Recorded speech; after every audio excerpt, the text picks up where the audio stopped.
If you want to get the maximum amount of profit from a website, you need to get as much traffic as you can. If you want to get the maximum amount of traffic to your website, you need to get to the top of Google. And if you want to get to the top of Google, you need SEO, or search engine optimization. Search engine optimization is the process of optimizing a website so that Google will be more likely to index it and ensure that it ranks highly for the most relevant keywords and phrases. For example, if you have a website that sells hats, then you might try to get it to rank for the phrase buy hats online. To do this, you will go through an optimization process that would involve both on-site and off-site strategies. With any luck, you would eventually be able to get your website to the top of the SERPs, that's the search engine results pages, for that term, and thereby attract a huge amount of traffic. More importantly, that traffic would not just be from random visitors, but would instead be from specific people who are looking for hats. Better yet, those people will be looking for hats at the very point they came to your website. Why else would they search for hats? Which means they're ready to buy, and it should only take a small push to get them to make that decision. SEO can be a slow-going process, but it's still possible to climb the ranks and get your website to a point where it will start getting more and more organic traffic from searches. SEO essentially works by attempting to second-guess the algorithms used by Google to decide which sites to index and where to rank them. Google works by using bots, an index, and an algorithm. The bots, also known as robots or spiders, are small pieces of code designed to head out onto the web and look for content. They read web pages and they add that content to a massive index which Google can use as a reference. From there, Google will then use an algorithm to identify which content in that index is relevant to which search and which is offering value to the end user. Ultimately, the aim of Google is to help people find interesting content that will be relevant to what they're looking for.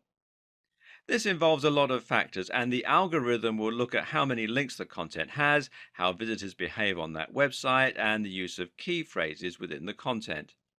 If a word or phrase is repeated often enough, then it is possible to deduce that said word or phrase is likely to be the subject matter, and thus should come up in searches for matching terms. SEO basically works by predicting and guessing how the algorithm works, because no one can be completely sure, and then using that information in order to engineer your website to get the maximum number of hits. It means gaming the system, and this in turn can allow you to trick Google into believing that your site should be number one. Of course, it's not quite that simple though, and actually, as we dig deeper, we'll see there are other more efficient ways of looking at SEO. Apart from anything else, Google is constantly updating its algorithms, usually with words beginning with P like penguin, panda, and pigeon, and that means second guessing Google can get you into trouble. Being effective at SEO means having an up-to-date understanding of how it works and knowing the core principles that underpin the different strategies. That's where this video series comes in. Keep watching and you'll learn which old, outdated strategies you need to avoid, how to work with Google to get the very best results, and how to future-proof your site for upcoming changes. This is the modern guide to SEO for modern marketers and site owners. This is your SEO Bible and your key to unlocking incredible success on the web. We're going to start this series with a little history lesson. Why? Because understanding how SEO used to work, how it has progressed, and what you now need to avoid is a very good way of creating context and helping you to understand what SEO means today. When SEO was first born, Google's algorithm was a lot simpler and manipulating it to your own ends was a lot easier as a result. Back then, Google looked at two key factors in determining its rankings. Those factors were keyword density and links profile. Your links profile, also called your backlinks profile, is essentially determined by how many links you have pointing to your website coming from other sites. This serves two important roles. Firstly, links help Google's robots to find your website. bots crawl the web by reading content and following links from one site to another. If you have a link on a site that Google has already indexed, then this will allow it to find yours and add it to the network. At the same time, Google views links as testimony, assuming that a website would only link to another website if it thought said website was good and had something valuable to offer its users. Google would also assume that if you have links from 20 websites about hats, then your site is probably going to be about hats as well, especially if the anchor text has your search phrase in it. The other factor was keyword density. Keyword density meant how many times your website would repeat the words that you were trying to rank for. The more content you had and the more often you repeated the same phrase throughout that content, the more likely you would ultimately be to get ranked for that search term and to show up high in the SERPs. Of course, it was also important to research the keywords and to make sure they were actually being searched for. For this, marketers could use Google's keyword research tool in order to check the volume of searches and to get an idea about how much competition there was. A savvy optimizer would then be able to look at terms with the highest search volumes and lowest amount of competition and then try to rank for those phrases specifically. This simple algorithm makes a lot of sense in theory and should have helped Google to find content that people will be looking for quickly and easily. It would read the content in order to see which site was the most relevant for that term, and it would look at which sites had the most links from other websites. But the problem was, people eventually cottoned on to the way this worked and began to take advantage of it. Search engine optimizers realized that all they had to do to get to the top of Google was to create as many links and as much content, with keywords, as possible. So webmasters began to spam link directories and content farms, submitting their links everywhere they possibly could. They began to pay other content creators to place links on their pages, and they would also trade links. Most websites ended up with a massive list of links somewhere on one of their pages, and these would just be other random sites that had contacted them and asked to exchange links. Worse was what started to happen to content. In a bid to create as much content as possible and to use the keywords as often as possible, creators began to churn out content in huge quantities while giving no regard to quality. They also began using keyword stuffing, which essentially means repeating keywords over and over again, even when it doesn't make any sense. A typical website from the early 2000s might read, "Are you looking to buy hats online? Then you have come to the right Buy Hats Online website. This is the best place to buy hats online for anyone who wants to buy hats online, Carolina." As you can see, this content is completely nonsensical and will be highly off-putting for any real visitors looking to make a purchase. And then it got worse still. Creators began to actively steal content from other site owners and spin it in order to make it unique. Now, Google won't rank duplicate content, otherwise it would risk making every search result identical. So content spinning, as it came to be called, essentially means that you're taking an article or a blog post and using software in order to exchange many of the words for synonyms. So a sentence that read, "These are the softest, warmest and most attractive hats on the net," would become, "These are the most comfortable, most insulating and most beautiful hats on the web." And because the site owner didn't have to write that content themselves, this meant they could publish thousands of posts in a short space of time and bomb Google. Well, that's the theory at least. The reality is that, unfortunately, most spinners do this instead. These is the squitty-ish, hottest and very best beautiful hats on the fishing net. Again, it's just gibberish. So by placing thousands of links on other sites, using their keywords as the anchor text, and by filling their sites with tons of useless content, website owners were able to get themselves to the top spot of Google. This system was so easy to abuse that some people could even get completely unrelated websites to the top of specific SERPs against the owner's will. You could make it so that searching for Big Idiot would bring up a picture of your friend, for example. This was called a Google bomb. Obviously, this started to make a mess of Google's results, and so Google had to adapt and get smarter. Because of all the abuse we talked about in the last video, Google had to change and adapt to maintain its spot as the #1 search provider. And to do that, it had to clamp down hard on those who were gaming the system and penalize sites that were cheating to get to the top spot. It did this by looking for obviously spammy strategies and de-indexing or downgrading the sites.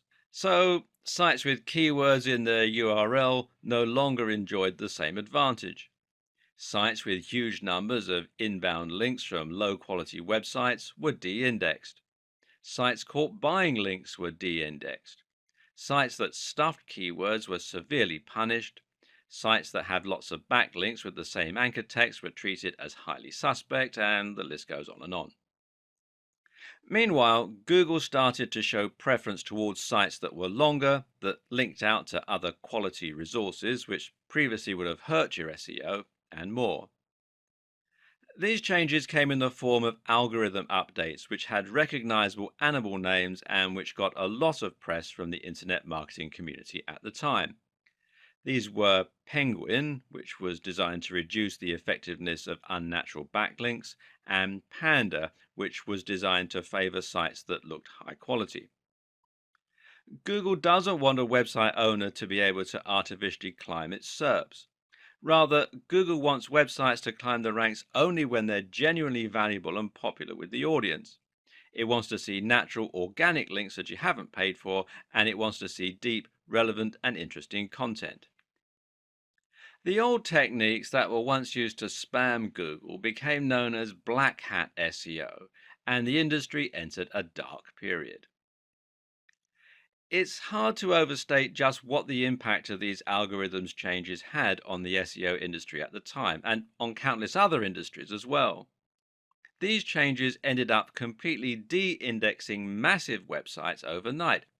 Sites that had followed conventional wisdom to get to the top spot on popular search were now completely de-indexed, cutting off the vast majority of their traffic and sales. This led many to proclaim that SEO was dead, that it was no longer possible to game the system because you would be penalized for buying links or for stuffing keywords. And even if someone could break Google's new algorithm and work out a new way to game the system, it would only be a matter of time until Google changed its algorithms again. The industry as a whole was in trouble, and SEO became a dirty word. Many people felt that SEO and black hat SEO were synonymous, and more people began to turn to social media for marketing, with the likes of Facebook and Twitter massively on the rise. But was SEO really dead? Not at all. It was just going through a metamorphosis. SEO is not the techniques we use to get our sites to the top of Google. SEO is simply the objective of getting to the top of Google. Any technique you use to try to get more attention from Google could be considered SEO. So, if Google wants us to create a high quality website, then creating a high quality website becomes SEO. The hard part is just unraveling what Google's idea of a high quality website should look like. Keyword research is still useful, for example, but we now know that Google doesn't want us to overly stuff our websites with those search terms. Instead, the recommendation hovers at around 1 to 2% keyword density. So, if you write a long article and include the search term a few times, that should be enough, as long as it's also in your code a little or in your file name. It's also worth noting that Google looks for keywords in specific places in your content and gives those extra value. Google will consider it a strong sign if your keywords are used in your headers or in the first paragraph of your content. Google also looks for synonyms, though, and related language, which is something that we'll discuss more later on. And it no longer cares about how many links you can get. It cares far more about how high quality those links are. So, if your links are from lots of highly trusted websites, then you'll find it does great things for your ranking. Google is also now looking at things like bounce rates, how long someone spends on your website, and it's looking at how your site renders on mobile and how quickly it loads. You can now get penalized for typos and mistakes. And Google is also looking at social sharing signs. If you have lots of plus ones from Google Plus, for example, then this can have a large positive impact. In short, Google is looking for signs of quality, relevance, and great design. At the end of the day, Google does not care about you as a content creator. You're not Google's customer. Google's customer is the end user who searches for a key phrase because they want to get relevant information or find the answer to a question. So, if you forget the specifics and instead make your aim to deliver high quality content consistently targeted towards a specific subject matter, then your goals will be aligned with Google. That means Google will want to share your content with its users. And it means that each update and change Google makes should actually benefit you as a creator. This is what good SEO is about today. Forget trying to trick Google and instead think about your users and think about working with Google. Regardless of all the changes that have happened, it's still possible to separate our SEO into largely on page and off page. I'm going to talk about on page now and off page in the next video of this series, but both are important. On page, of course, refers to all the strategies that you can use within your pages to get Google interested in your site. This begins with content, and it begins with having a stronger understanding of the subtle changes Google has gone through in recent times. One of the first things you're going to need to do is to fill your site with great content and to use your keywords throughout. There's a fine line to be walked here. You need to repeat the phrase a few times to ensure that you create that association. But at the same time, you also need to make sure that you don't overdo it and thereby appear to be spamming. Too vague? Well, as I mentioned, it's now agreed that the optimum keyword density for on site content is 1 to 2%. This means you can use your phrase once every 100 to 200 words, but you also need to use your common sense a little. Some keywords are easier to use in a natural manner than others, and making sure your content sounds natural should always be the number one concern. Some keywords will be hard not to repeat 100 times. Others will never feel that they can come up naturally. The user always comes first, so if you can't fit the keyword in naturally anywhere, then just forget it and use it in your image, alt text, etc. The length of your post is also an important consideration. Back in the days of spammy SEO, almost every post was about 500 words long. Today, you'll have the most success by writing posts that are longer and more in depth. Imagine that your reader is going to sit down with a cup of tea and really dive deep into the subject. Yeah? That's the kind of experience you should be delivering. This has another advantage because it means that you can repeat your key phrase a lot more while keeping your density low. If you repeat your keyword 100 times and your content is 1,000 words long, then that's a 10% density. If your content is 5,000 words long, that's 2% density. Of course, 5,000 words is too long for most blog posts. Instead, the general consensus is that an ideal blog post will be somewhere in the region of 800 to 1,500 words. But again, remember that you serve your visitors first and foremost. These are the people that you want to impress, and that means you shouldn't worry too much about length. Do what comes naturally to your subject matter. Oh, and while you're at it, try to vary the length of your post a little. This again looks more natural and suggests to Google that you're not following a strict formula of any kind. At the same time, you also need to consider something called LSI, or latent semantic indexing. This is basically a fancy term for how Google now understands actual meaning rather than just looking to match words. The way it does this is at least partly by looking for synonyms and related terms when trying to answer questions. In short, don't just use the exact key phrase, but be sure to use lots of relevant and related language. This is important partly because it can prevent a mismatch between searches. If someone searches for a homonym like duck, how does Google know whether they mean the bird or the movement? Simple, by looking for related terms like duckling and feather, or perhaps dodge and dive.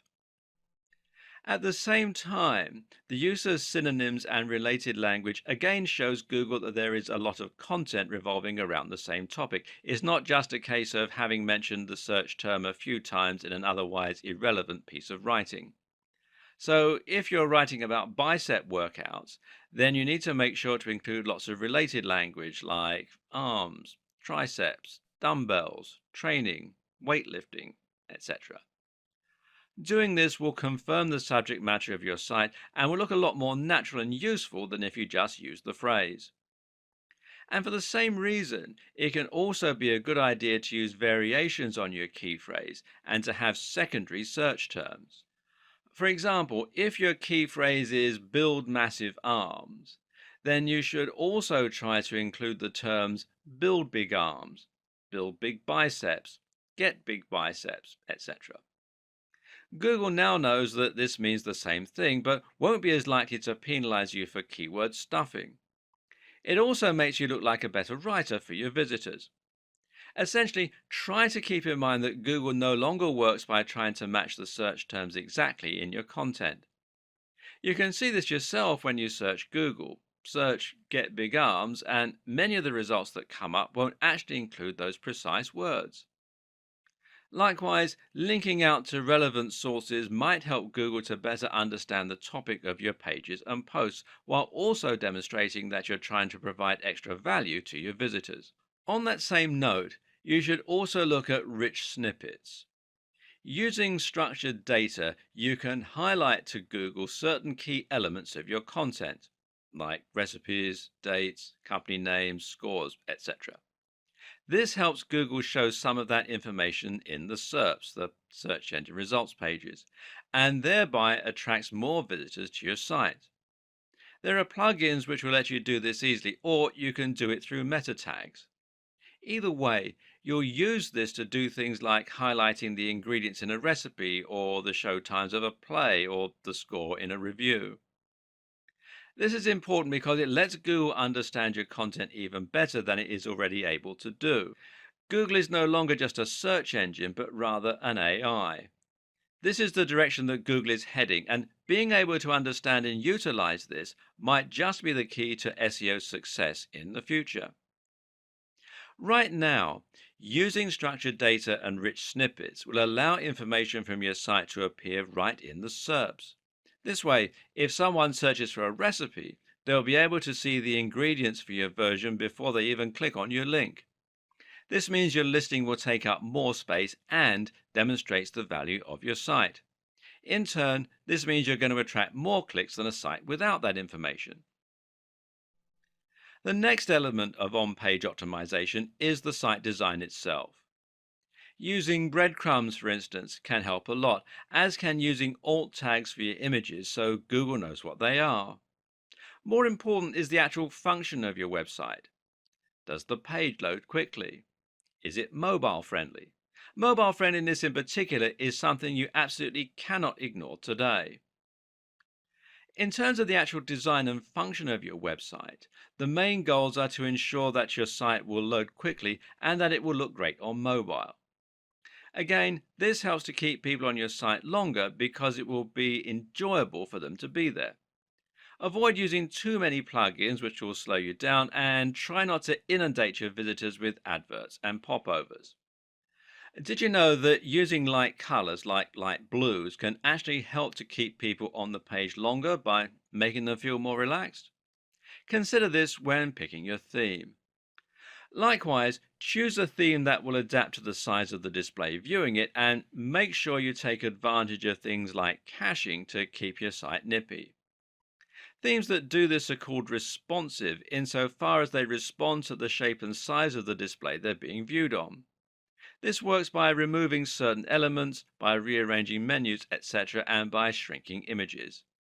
Note that mobile friendliness also means things like having large buttons, which are easier to click with a finger rather than a mouse, and avoiding mouse over drop down menus that, again, can't be operated on a mobile without a mouse. The best way to ensure that your website is responsive, that it looks the part, and that it will encourage the maximum engagement is to use WordPress. WordPress is a CMS, that's content management system, that makes it incredibly easy to build a responsive website and then add a custom theme that you've downloaded, either free or paid, or made yourself. Using WordPress removes much of the guesswork and makes it very easy for you to implement new layouts and even add things like rich snippets by downloading the right plugins. There's a massive online community to support your development, and the tool is used by many of the biggest sites on the net, meaning that it is a proven quantity as far as SEO goes. And you can find more here at wordpress.org. Seeing as WordPress is free, you're actually really making life harder for yourself by using anything other than it to build your website. Check your mobile friendliness on this site here, which is search.google.com/search console mobile friendly, and your page speed on this site here, which is developers.google.com /speed page speed, or run together as one word, /insights. As I mentioned, there are a few miscellaneous tips that can also help to improve your on-page SEO. For example, it's generally accepted that using copyright notices and legal disclaimers can be seen as a positive sign by Google that these will make your website look more professional and more like a real business. Think as well about how you're going to help Google find the content within your site. Having a sitemap can be very helpful for indexing, for example. And you need to avoid using images that have text in them, and definitely avoid the use of Adobe Flash, seeing as Google is unable to read that type of copy. You can also insert your search terms into your site code by including in file names, the file name of an image, for example, and including it in the permalinks. Now, these are the URLs of specific pages, which should match the title of your posts. Then you have the behavior of your visitors.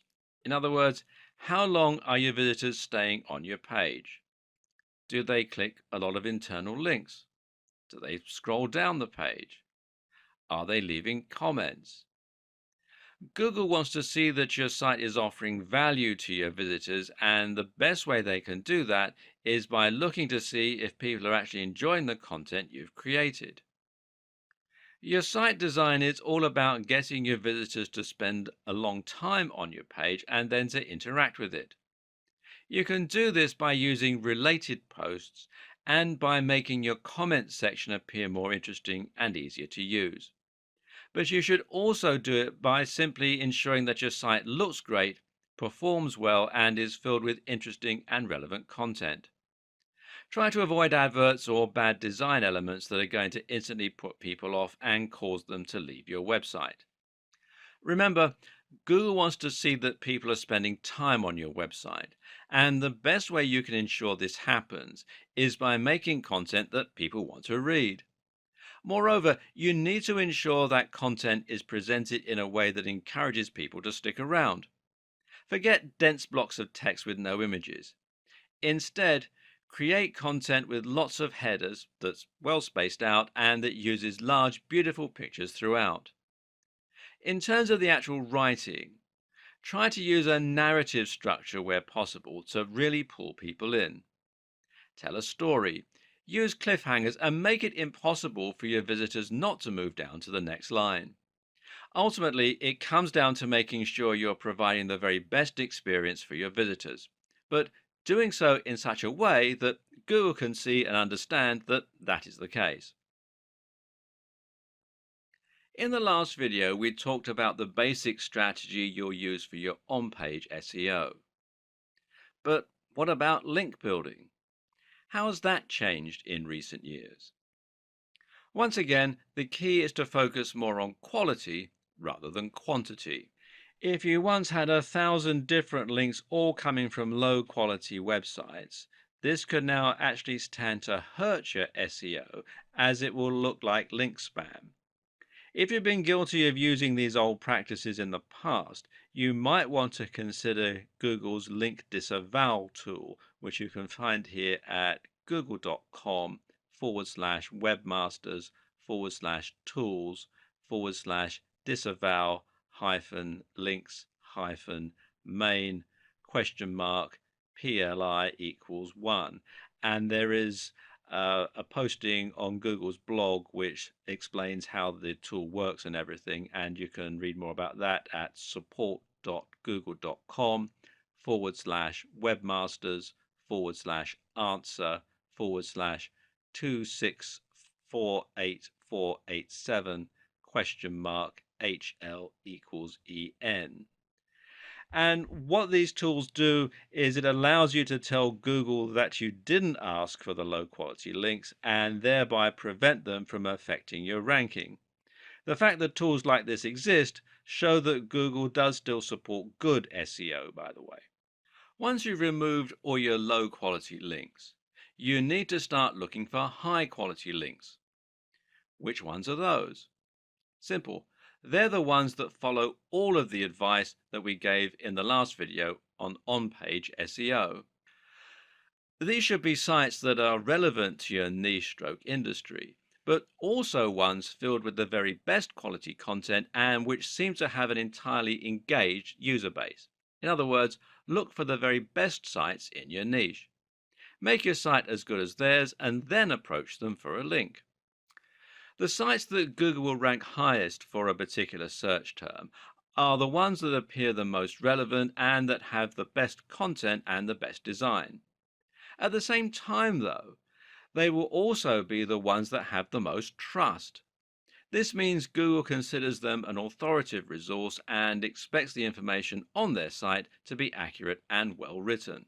This is something that sites like Moz have tried to quantify with terms like trust flow. However, there's no defined method of determining a site's trust, and instead we have to infer the best strategies for building trust, as usual. What we do know is there are some sites that Google trusts absolutely implicitly.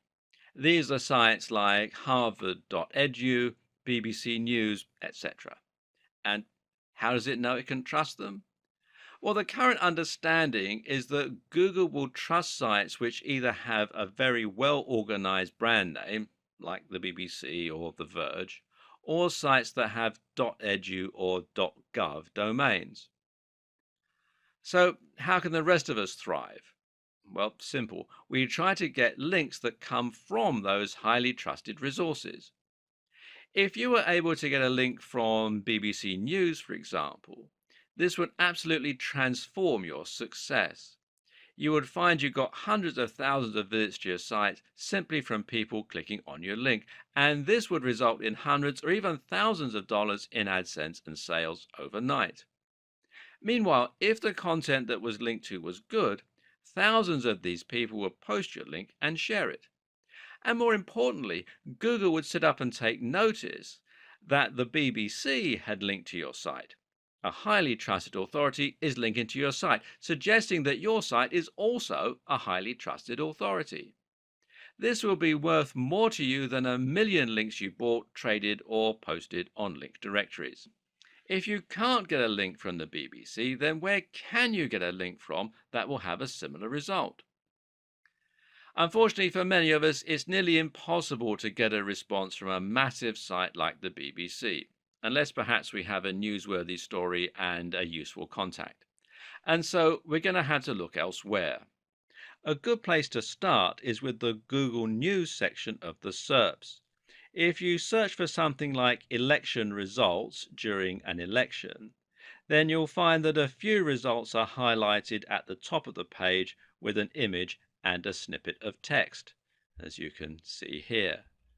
Now, if you click here on the News tab, you can find more news and stories. Now, these news stories aren't manually curated, but are rather selected from sites that Google trusts.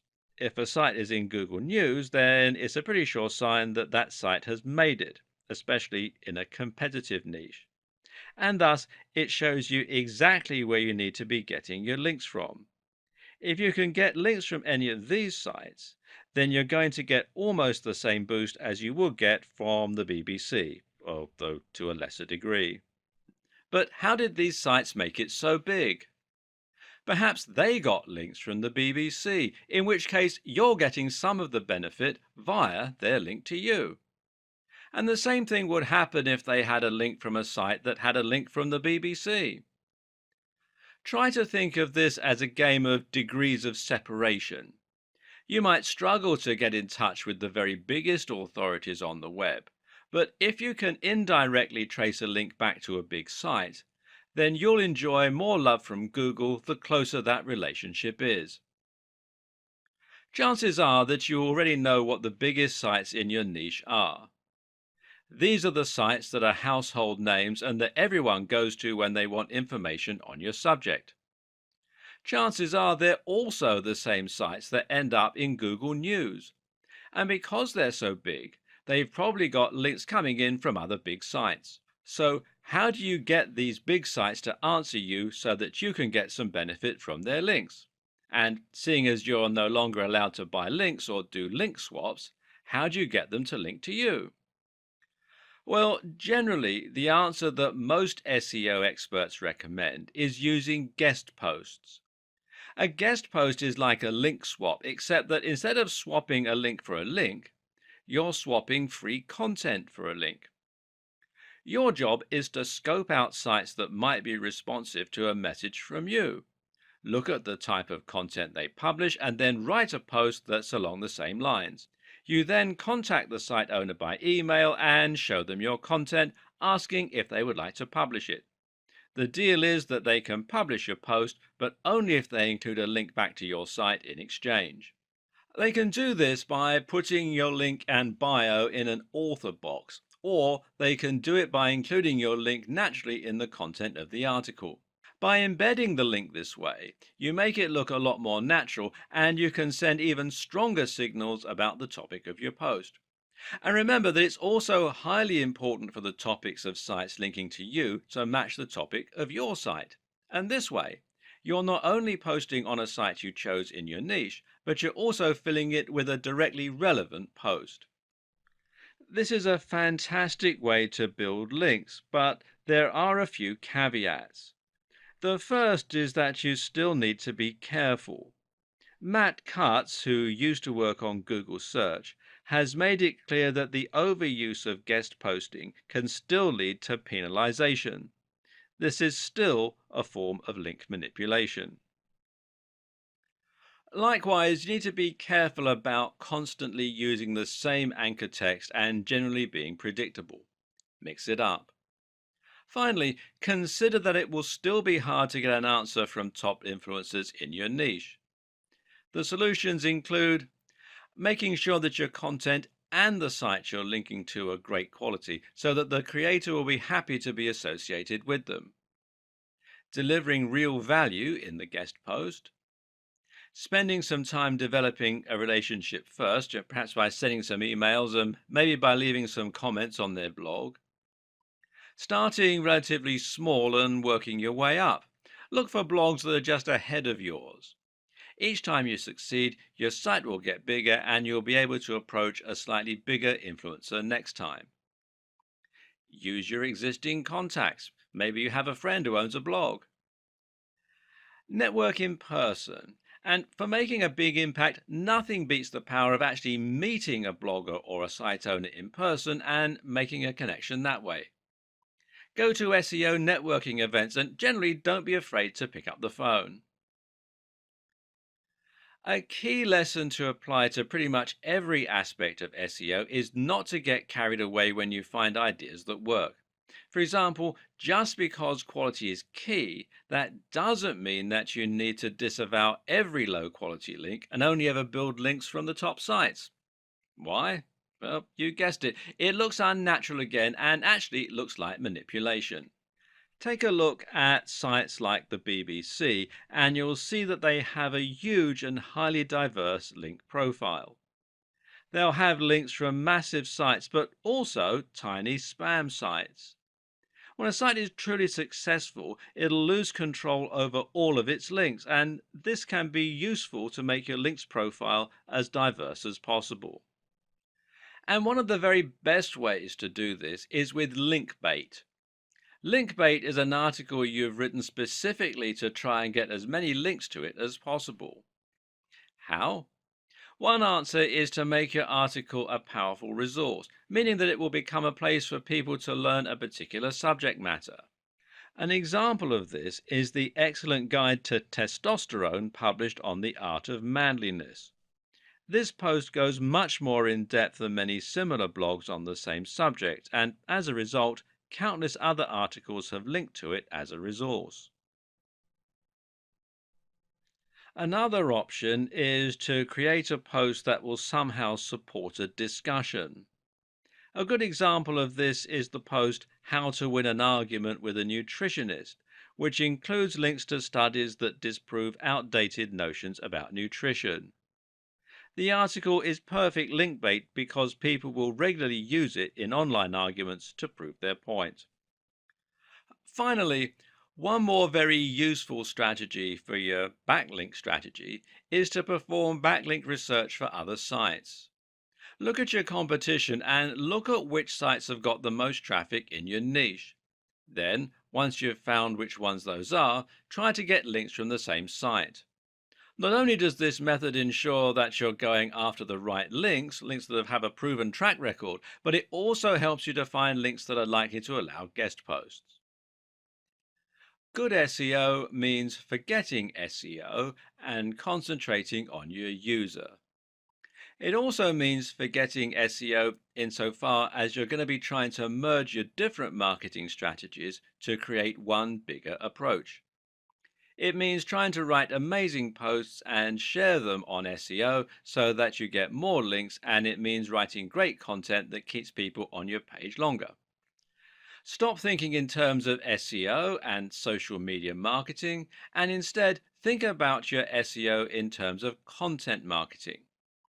Regardless of your strategy, there is no doubt that content is absolutely the most important asset when it comes to attracting traffic and impressing Google. But just what is content marketing? Content marketing is about creating content that will help Google to find your site and posts and to ensure you rank highly in the search engine results pages. While this is a powerful and useful effect, though, it's actually only one part of what content marketing is all about. At the same time, content marketing is about building a relationship on your site and ensuring that people begin to trust what you have to say. It means demonstrating your knowledge and point of view to the point where people seek you out as an authority. Once you get to that point, you'll be considered an expert in your field and you'll be able to greatly influence your audience, possibly influencing their buying behavior. So, how do you get to this point? Well, the key is to think about the sites and blogs that have influenced you over the years and the ones you read regularly. This isn't about building trust with Google, but rather it's about building trust with your readers so they want to keep coming back. The main thing normally is delivering value.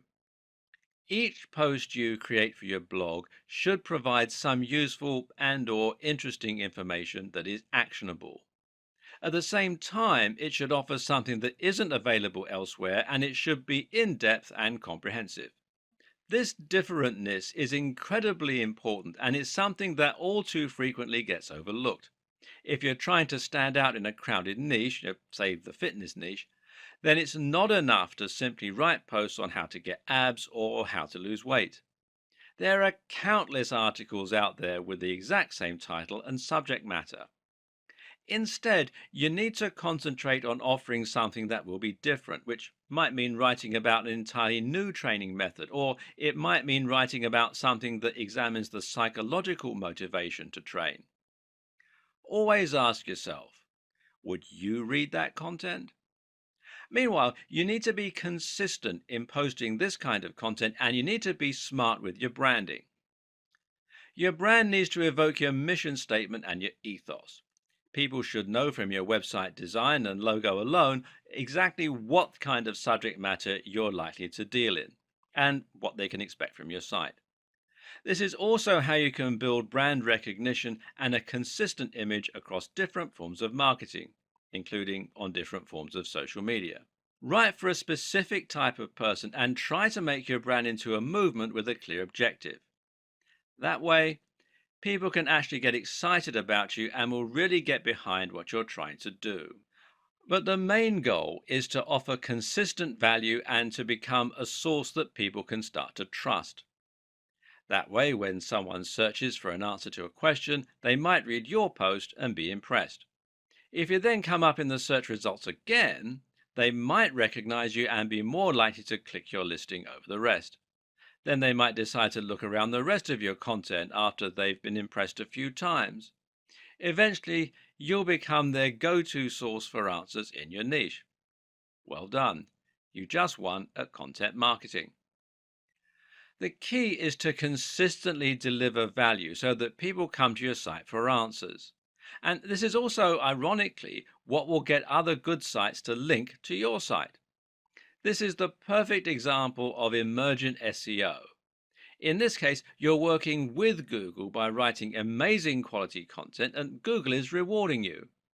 This is how you truly grow in an organic way. And content marketing like this also makes a lot of sense from a business perspective. That's because people will be much more likely to buy from you if they recognize, know, and trust your brand. If all of this is sounding a little complex, you might be considering skipping the hard part by outsourcing your SEO. But can you trust an SEO company to do the best possible job for your site and for your brand? While there are a ton of great SEO companies out there providing valuable work and helping companies to reach new heights in terms of their exposure and profits, the unfortunate fact of the matter is that there are probably more not so great SEO companies. These are the companies that didn't get the memo when Google changed. They're the companies that still insist on keyword stuffing and link spam. Worse still are the companies that knowingly don't do anything and just take your money. And the problem is that it isn't easy to tell the two apart. How do you know if your SEO company is offering great value for money or whether it's actually just twiddling its thumbs and sending you large invoices every few months?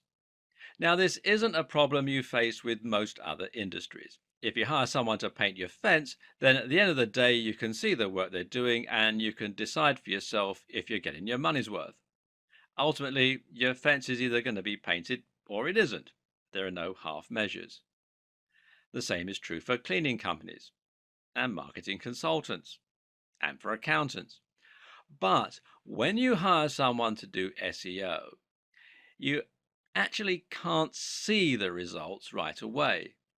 It can take months for SEO to have a positive impact on your site's ranking, and even when it's been done well, there's no guarantee you'll get to page 1.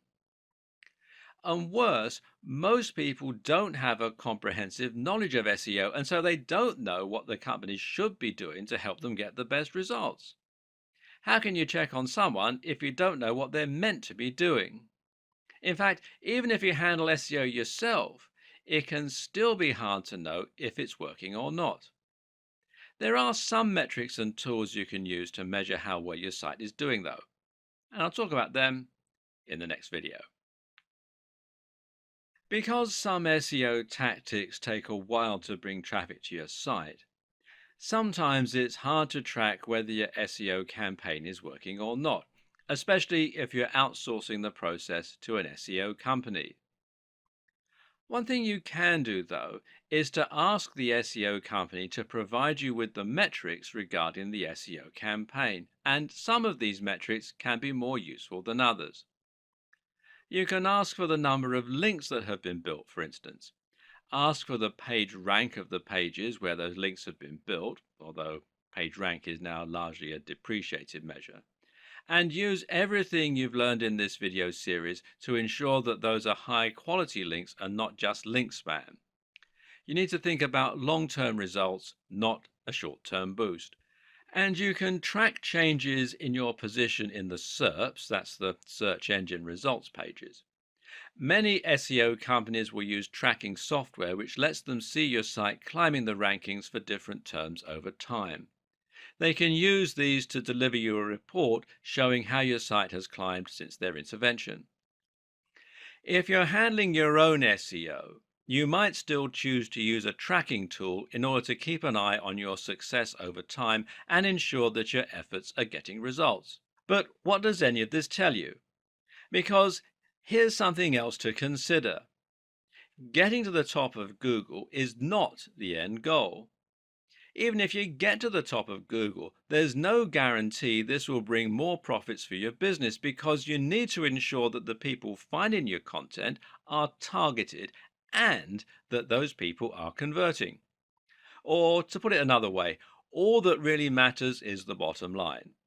If you're a business and you're paying for SEO, you'll need to know that you're getting more sales because of that SEO and you're earning more money. This way, the SEO is offering ROI, which means it's been money well spent. Savvy companies track the ROI of their SEO spend by using a tool called Google Analytics. This is the most well-known analytics tool for webmasters and marketers, and one particularly useful feature it has is the ability to set a goal and then track the traffic that makes it to that goal. If you're trying to sell a product, your goal might be the thank you page people get directed to after a purchase. This allows you to see not only that you're getting more traffic, but also that you're getting more targeted traffic that's actually converting. Better yet, Google Analytics will be able to tell you where those converting visitors come from. And specifically, you'll be able to see if someone who used your search term eventually ended up buying your product. These are people who have bought products from you because of your SEO efforts. If you hire an SEO company to help you rank for a certain search term, you're probably missing the point. A better way to approach this is to hire an SEO company to help you increase your profits or your brand awareness. Thus, the very best SEO companies are those which use a combination of different marketing tools, combining everything from SEO to social media to brand management. Part of this is choosing the right search terms. So, if you let your SEO company choose your search term and they don't increase your profits, they might be good at ranking, but it's not a good strategy. It's important to know whether ranking for the particular phrase you're interested in is actually going to translate into tangible results. The same is true if you're doing SEO on your own. And one way you can check how successful your SEO is likely to be before you spend lots of time and or money on it is to use PPC. PPC is, of course, pay-per-click. This is a type of advertising that involves paying each time someone clicks on an advert and visits your site. The two most popular PPC choices right now are Google AdWords and Facebook ads. It's equally important that you use analytics in your own SEO campaigns for the very same reasons. Good SEO is about constant iteration and seeing which actions are having the best impact on your tracking. Struggling to rank for a certain term? Then you can consider aiming for another one. Finding that people from an unexpected search term are converting more highly than those from other search terms? Then it might be time to switch gear and start trying to rank for that phrase instead. Setting up Google Analytics is thankfully rather simple. First, you need to head over to Google Analytics, which is google.com/analytics. And then you'll need to add a small tracking code to each page of your site. If you're using WordPress, you can also use a plugin to do this. Then you can set up your view, which will let you choose which stats you want to look at.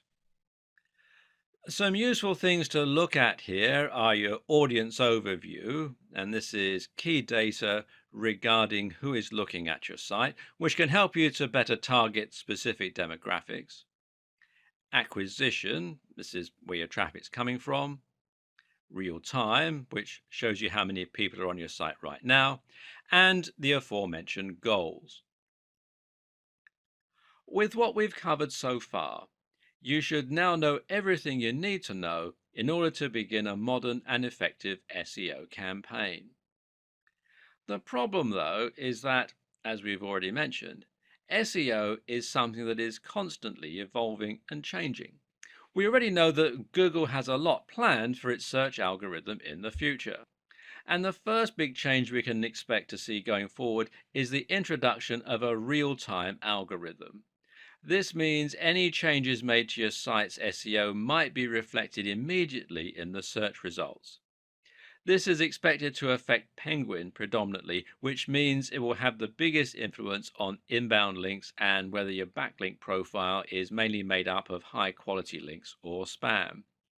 In this case, adding a spam link to your site could result in an immediate downgrade to your ranking.